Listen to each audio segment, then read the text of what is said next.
Join the conversation. Use the hashtag TCNT on Twitter to talk with the Up and Adam crew during the show and throughout the rest of the day.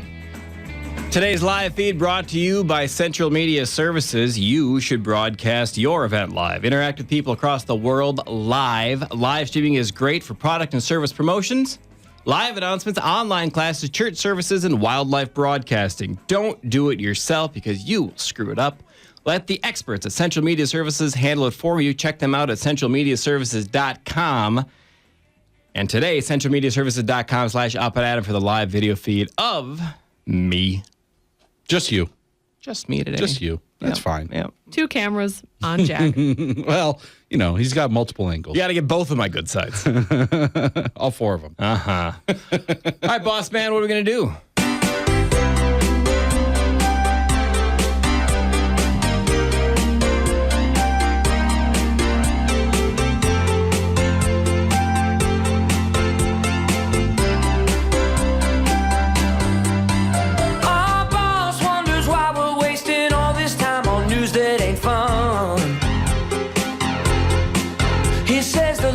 Want to hear a list from numbers 10 to 1. He says that our show needs help, or we're back doing nights. That's right. We think we're better off not listening to our PD's advice. When he insists on reading this list, we ask him, we want to know what his reason is. He says on jobs on the line, that's his reason why. It's Andrew's list, his mandatory list. It's Andrew's list, his mandatory list. Lists and parody songs. Lots of lists, lots of parody songs. Call it an audible. Work in the time and the weather if you can. Call it an audible. I found a pretty good list here. 6 totally confusing crime sprees that are baffling police. The first entry caught my eye. Someone has been throwing an inhuman amount of urine down a building's garbage chute. Inhuman, like an amount that a human could not produce? Right. The residents of 301 Cumberland Street in New York City have a problem, and it's not other citizens making fun of their exceedingly British name. According to the Brooklyn real estate site brownstoner.com, a low-budget Howard Hughes has been filling trash bags with urine and dumping them down the garbage chute where they burst open in the basement like Satan's catheter bag. This isn't like someone throwing out dirty diapers.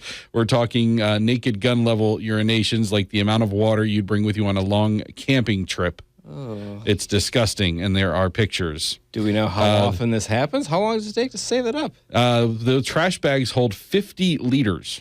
That's awful. Why are you reading this to our listeners? People are eating breakfast right now. They were.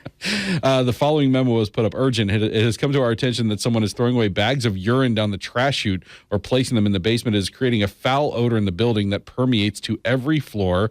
To the resident who is conducting this behavior, this must stop immediately. Stop it now. It is in violation of your lease. I wonder if that's actually written into the lease. No bags of urine. Look, technically, this isn't addressed in the lease.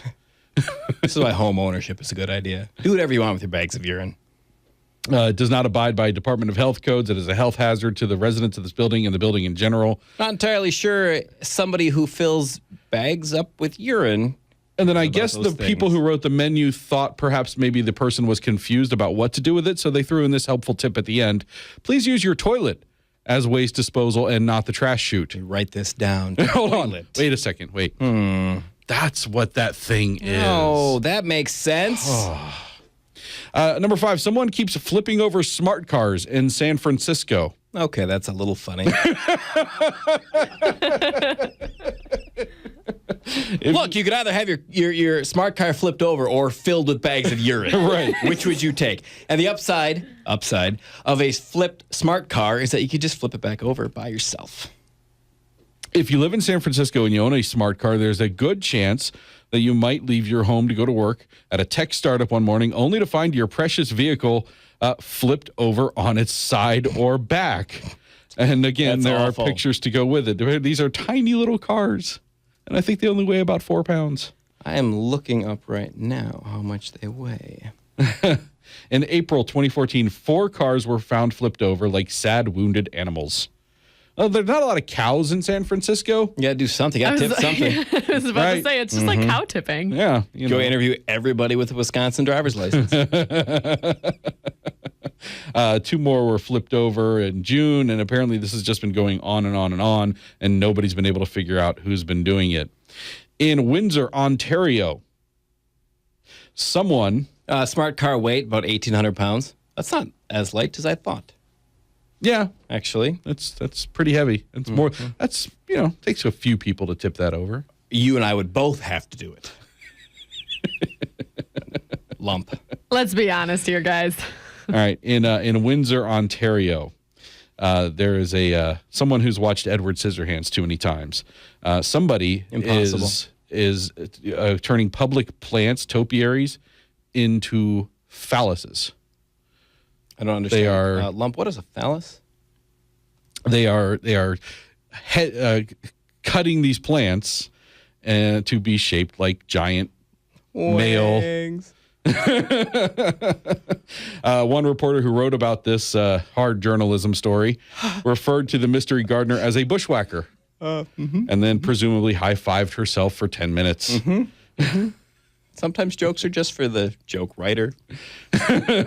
So, these photos started going online and going viral, and the city had to jump in and reshape them, and that just made it worse. Now they look like horribly deformed. So they still look like phalluses, just like. So after Really? striking twice in October 2013, we're assuming it's a he because That's what a woman would not do this. this would never occur to a No. woman. This isn't your hobby. That's what I do with my free time. What do you do? Shrubbery. What do you mean? Yeah. Don't ask. So this happened a few times in October 2013, and then the guy decided to get a little more creative. So he spelled out the word. In case you're not getting it. He cut a bunch of Penis. public plants at a park. So he took the shrubbery, he took the topiaries around and shaped them like phalluses, and then wrote out the word penis with the ground cover just to make sure everybody got the joke. You don't understand what I'm doing here. Also, this is horrible. City officials were not amused. At least not after. Some city officials were. I'm sure they were. I'm sure city officials were a little amused. Yeah. But they couldn't publicly show their Right. amusement. But they never found the guy who did it. Never found the culprit. Got away with it. How many people are capable? I guess I need to see the picture to see if they were well done or not. Yeah. Because there's quite the spectrum in wang art. Quite. Almost $2,000 in chewing gum has been stolen in southern Sweden. Who owned $2,000 of chewing gum? You've all seen the movie scene, a motley collection of career criminals sit around at a card table covered with blueprints in an isolated warehouse. There's the smooth talker, the sultry seductress, the tech geek, and the charismatic leader who strolls out of the shadows, leans on the table, stares down his gang, and announces, "Ladies and gentlemen, tonight we steal enough gum to keep our ears from popping on airplanes for life." Okay, that's probably not what happened. But yeah, there is a gum thieving spree so large that every school desk in the country could have an unpleasant surprise left under it.